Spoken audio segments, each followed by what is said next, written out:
লাভ জিহাদের পর ভারত জুড়ে শুরু হচ্ছে জিম জেহাদ। হ্যাঁ, এটা ভারতেই হচ্ছে।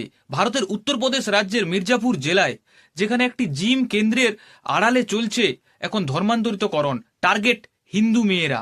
হিন্দু মেয়েরা জিম করতে গেলে তাদেরকেই ফাঁসানো হচ্ছে এবং তাদের ধর্মান্তরিতকরণ করার জন্য জোর দিচ্ছে সেই জিমগুলির মালিক।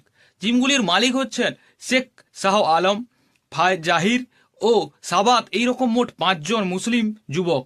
এরা হিন্দু মেয়েদেরকে প্রথমে বন্ধুত্বপূর্ণ ব্যবহার করছে তাদের সঙ্গে এবং তাদেরকে ফাঁসাচ্ছে, তারপর ব্ল্যাকমেল করছে এবং তাদের অশ্লীল ভিডিও বানিয়ে তাদেরকে দেখাতে থাকে।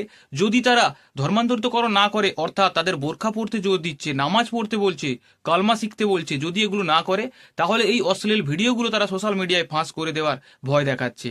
2 জন মহিলা সাহস করে পুলিশের কাছে এর বিরুদ্ধে এফআইআর করে এবং পুলিশ তারপর খোঁজখবর করে মোট 5টি এইরকম ফিটনেস সেন্টারকে বন্ধ করে দেয় মির্জাপুর জেলায়, তাদেরকে গ্রেপ্তার করে।